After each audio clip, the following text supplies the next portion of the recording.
Welcome to our allotment. You can see there are several allotments next to us, 3 in fact, that have not been cultivated this year. It's hard to understand why they haven't been handed over to someone else, but it kind of makes it quieter for us, I suppose. But one of the things about allotments is it's like having a baby. You keep looking around at other people's babies to see what they're doing that's different to you or better. And we don't have many people to compare our allotment with. So I've been looking on the internet and seeing what people are doing. And I thought, well, why not make a video myself of what we're doing? And then in future years I have something to compare it to. So this is us. The date is the 18th of June, almost midsummer. And things are beginning to grow quite well. In the foreground are some climbing peas. This was a new idea that we tried this year. I don't think they're very good to eat fresh, but you can dry them and make pea soup like the medieval monks. Next to that is some brassicas. There's a mixture. There are cabbages and broccoli. I don't know what kind. I got them from the garden centre as seedlings. Next to the broccoli you can see onions coming up. They always seem to be a bit slow, but at least when you look at the patch now it looks more green than brown. And behind them, the browning onion-like things are garlic.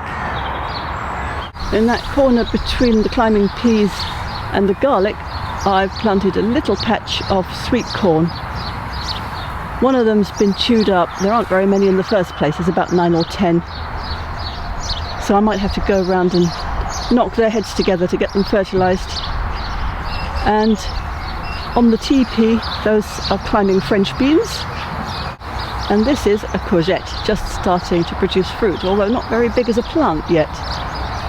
Down here in the pea bed, the climbing peas, Chris put in a couple of melons, outdoor melons.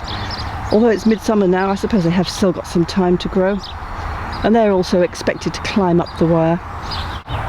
There are 2 kinds of garlic. The one on the right was much slower coming up. About halfway through the winter I thought they were dead, but then they started to show. And the other ones were really vigorous. But both of them are dying down already. And the ones on the left have quite good sized bulbs, I think, but the ones on the right haven't really filled out. Again, I don't know what variety they are. We got them from the allotment shop. So they're special sorts of garlic that are adapted for growing in our colder weather. I suppose the advantage of keeping a diary and making notes is you know what to get next time, what works and what doesn't. But if you get a variety each time, then you know you have more chance of some of it working. So this is the bean area. On the left are the overwintered European broad beans. It's a special variety that I got from Butser Ancient Farm, where they do experimental archaeology. And I suppose they were growing them because it's an older type of bean. It's smaller than the ones you get from seed shops. And I thought it was nicer because it was a bit sweeter and less pungent.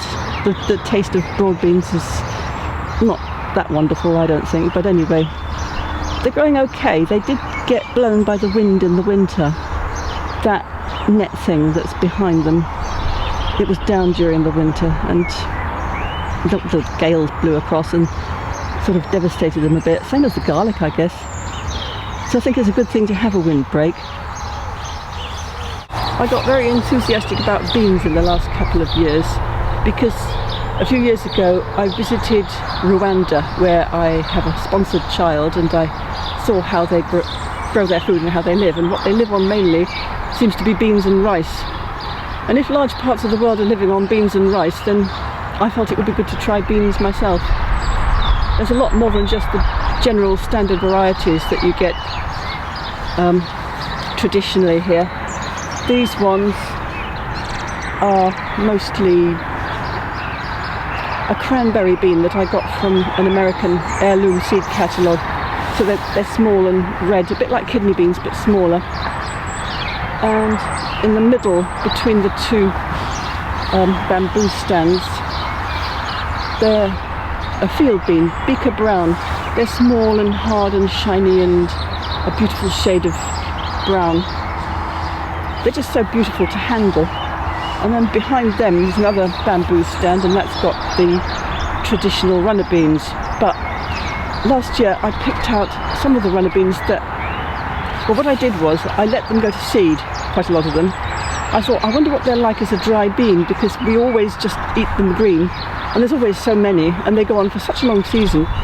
And then at the end, they're just sort of dying out. So I thought I'd dry some and try them as a dry bean. And they were actually quite meaty and pleasant when you stew them up again and put them in stews.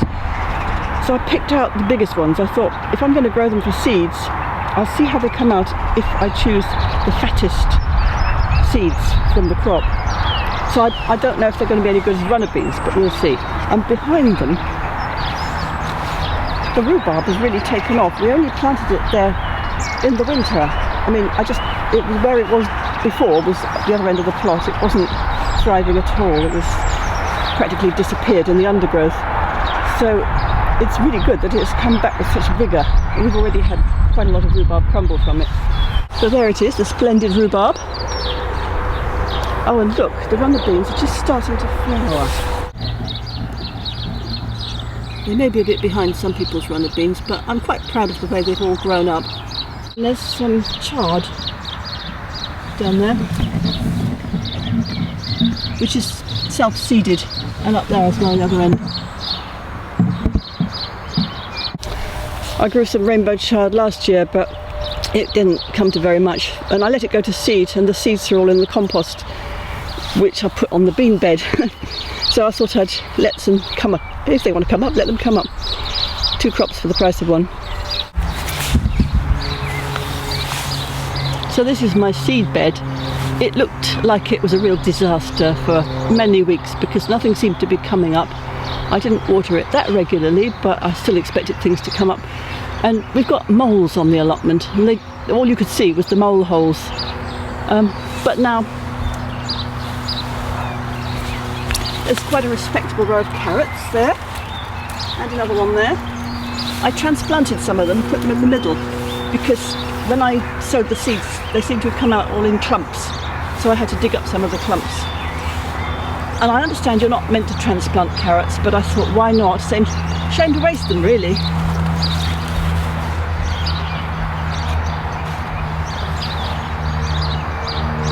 These 2 rows are supposed to be parsnips. That's another chard. There's 2 parsnips so far. These are turnips, and again they're patchy. Though the ones that have come up are doing okay. I should probably thin them.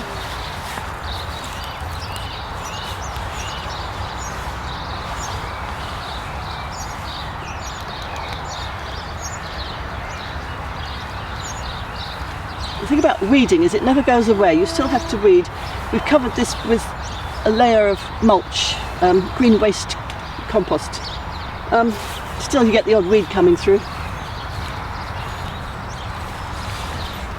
And also, perhaps it's not the best thing as a seed bed because it's very fine and dry and powdery, and it doesn't retain the moisture well.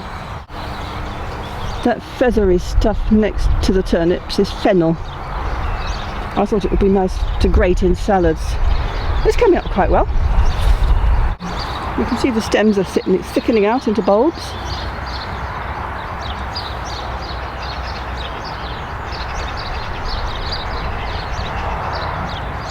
All that string, we laid out the rows so nicely for the seed beds, and almost every string has been snapped in 2, I think by a bird with a big beak.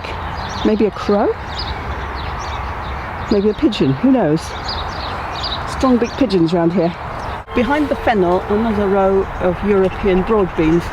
Chris planted them this spring. So they're not as far on as the overwintered ones, but they're looking a lot healthier because they didn't get the wind. And behind them there's a bed of strawberries with some ripe strawberries already in them and masses of slugs. And beyond the strawberries there's a row of peas there. They are plants that Chris grew first in pots and then planted out. And they've certainly done better. Oh, you can see they're flowering already. They've done better than the first couple of rows, which he put over here somewhere.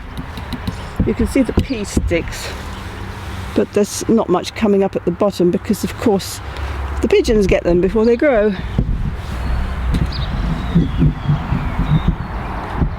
And beyond the peas, there's another teepee.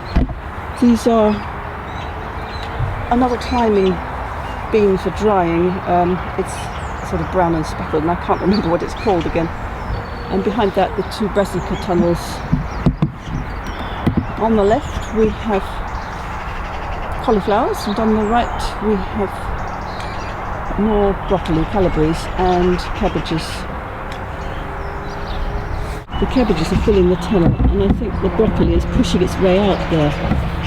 And here, to the right of the brassicas, is our potato bed, looking rather splendid. That's Chris's baby. He dug out all the trenches and he carefully laid in all the potatoes to the prescribed depth, and he earthed them up, and you can see they appreciate it, can't you? And here's some first earlies that he's apparently dug up this morning. Not huge. They could probably do with another week, I think. This here is a squash that I grew from seed from last year. It's called a Hokkaido Blue, and I'm trying growing it in the compost heap, which is mostly it's still just dead grass really. I dug a hole in the middle and mixed compost in before I planted it. It's looking quite good. There are lots of seedlings of other squashes. There's a squash seedling, and I can't really let them grow here. I've already pulled out 3 and transplanted them into pots, and we'll see what they come out like if I can find another place to put them. But we've more or less filled the area now. So moving on, beyond the brassicas, we've got the asparagus bed.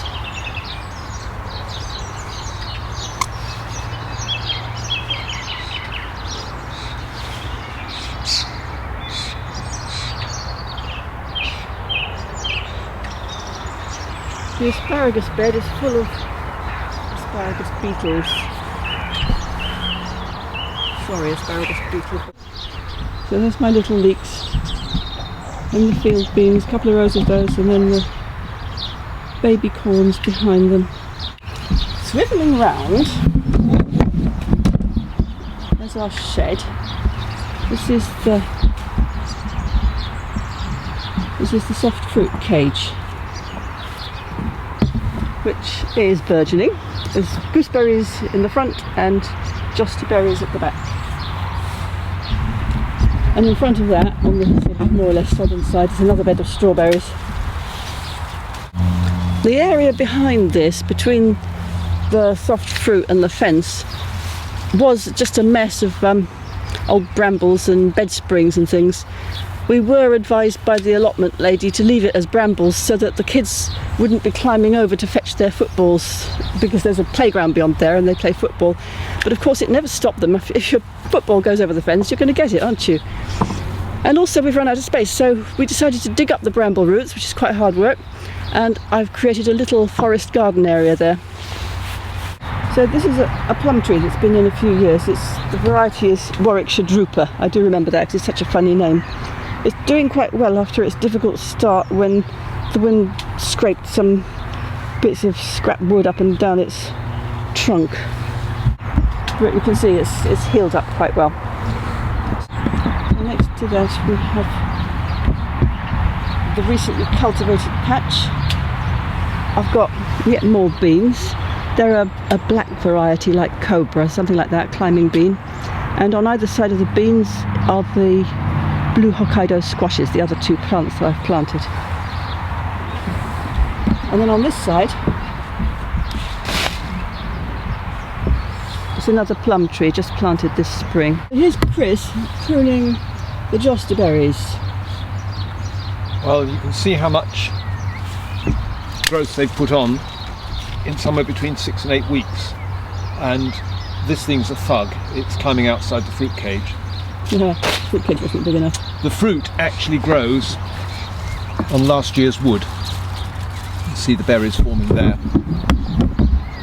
And so I'm leaving 1, 2, 3 leaves of the new growth to put some more new wood on next year, but it doesn't have to be that long, so I'm just shortening them all back at this point. And finally, there are some little plums coming on the plum tree, and behind that there is an apple tree. It's quite short because it had its head knocked off, also by the wind blowing stuff.